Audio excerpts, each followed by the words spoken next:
Украинскую власть кремлевская пропаганда называет нацистской. Президента Порошенко также именуют не иначе как нацистом. Сейчас в Украине мы имеем чисто нацистское правительство. Это нацистское правительство бомбит крупнейший регион Украины. Вы говорите, что президент Порошенко нацист? Конечно. Он поддерживал нацистов. Он был на Майдане, он спонсировал так называемый правый сектор. Премьер-министр Яценюк — это нацист? Конечно. Почему же тогда президент РФ пожимает ему руку, признает украинскую власть законной и участвует в переговорах с ней? Ведь по логике Путин таким образом является союзником нацистов и несет ответственность за то, что эти нацисты делают.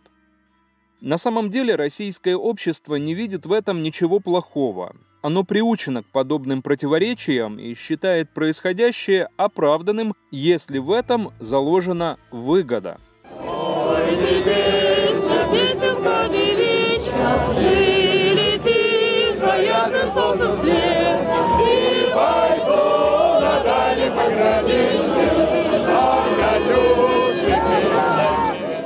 Ни для кого не секрет, что Путин и его команда всячески пытаются обелить Сталина. Мол, он был мудрым вождем, все делал на благо страны, даже фашистов победил. При этом его заигрывания с нацистами выставляются как вполне приемлемые, продиктованные жизненной необходимостью действия. Советский Союз подписал договор о ненападении с Германией. Говорит, ах, как плохо. А что здесь плохого, если Советский Союз не хотел воевать? Что здесь плохого-то? Это сказал президент РФ. Не школьник, знающий о войне лишь по советским фильмам, а глава государства. Напомним, пакт Молотова-Риббентропа подписан в Москве 23 августа 1939 года. Это соглашение между Гитлером и Сталиным, между нацистской Германией и Советским Союзом. Кроме договора о ненападении, к нему прилагался дополнительный протокол о разграничении сфер обоюдных интересов в Восточной Европе.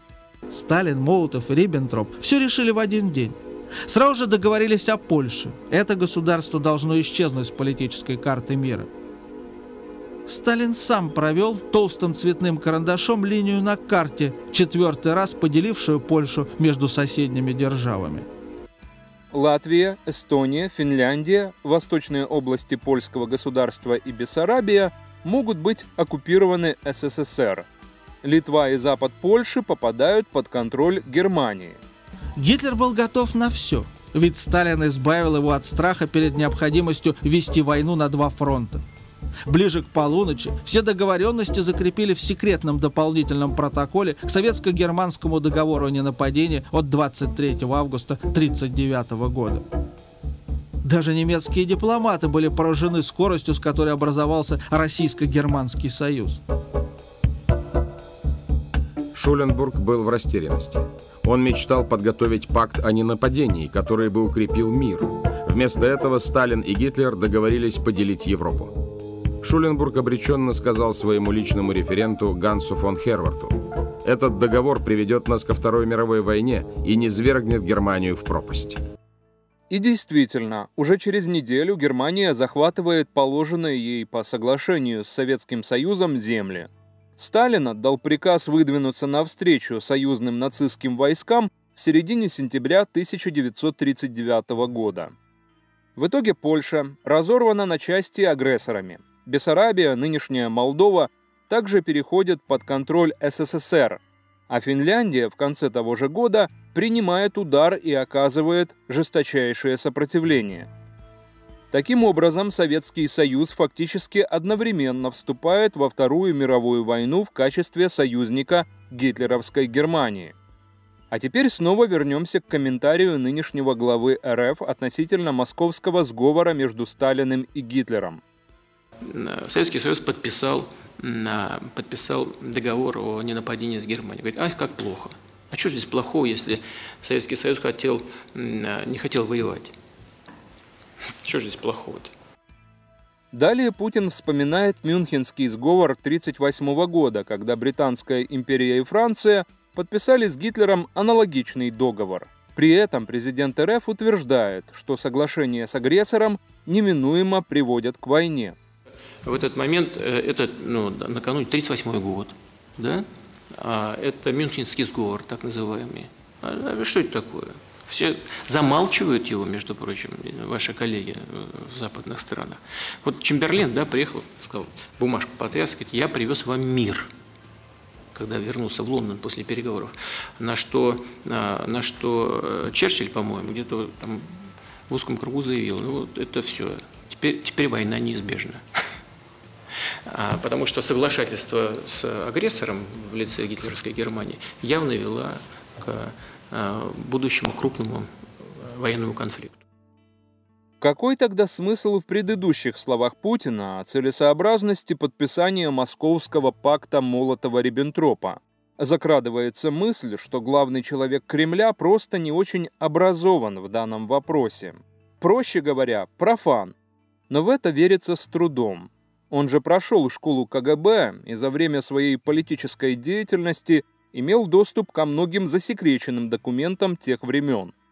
Не говоря уже о доступной широкой публике документалистике.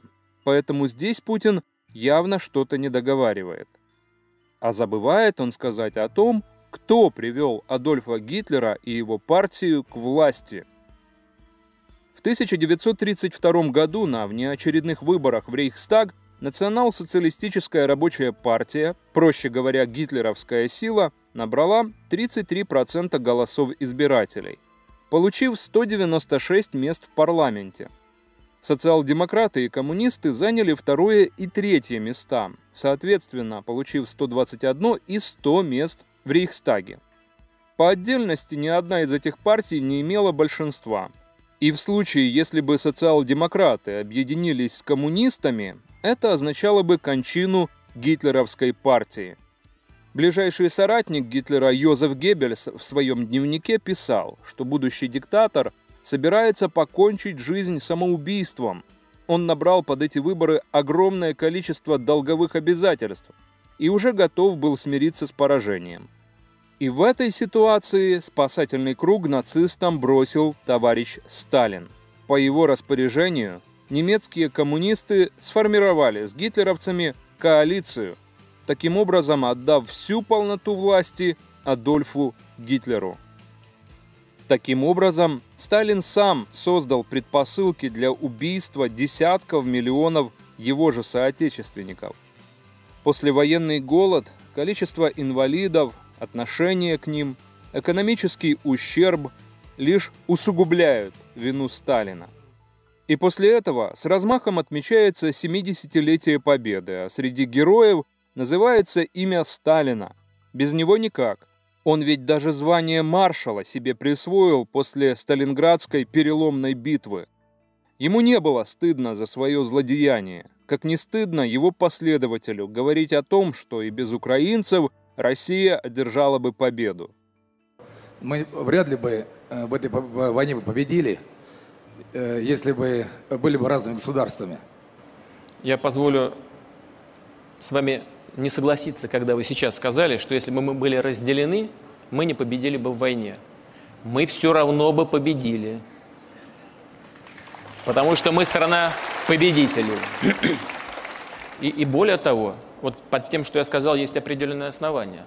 Если мы посмотрим статистику времен Второй мировой войны, то выяснится, что, собственно, что выяснится, там это все есть. Наибольшие потери в Великой Отечественной войне понесла именно РСФСР. Более 70% потерь. Это значит, что война выиграна, не хочу никого обижать, но в основном за счет ресурсов человеческих и индустриальных ресурсов Российской Федерации. А то, что большей частью фронтов на заключительном этапе войны командовали выходцы из Украины, и сколькие миллионы украинцев отдали свои жизни ради защиты Родины от нацистских захватчиков, это уже не берется в счет.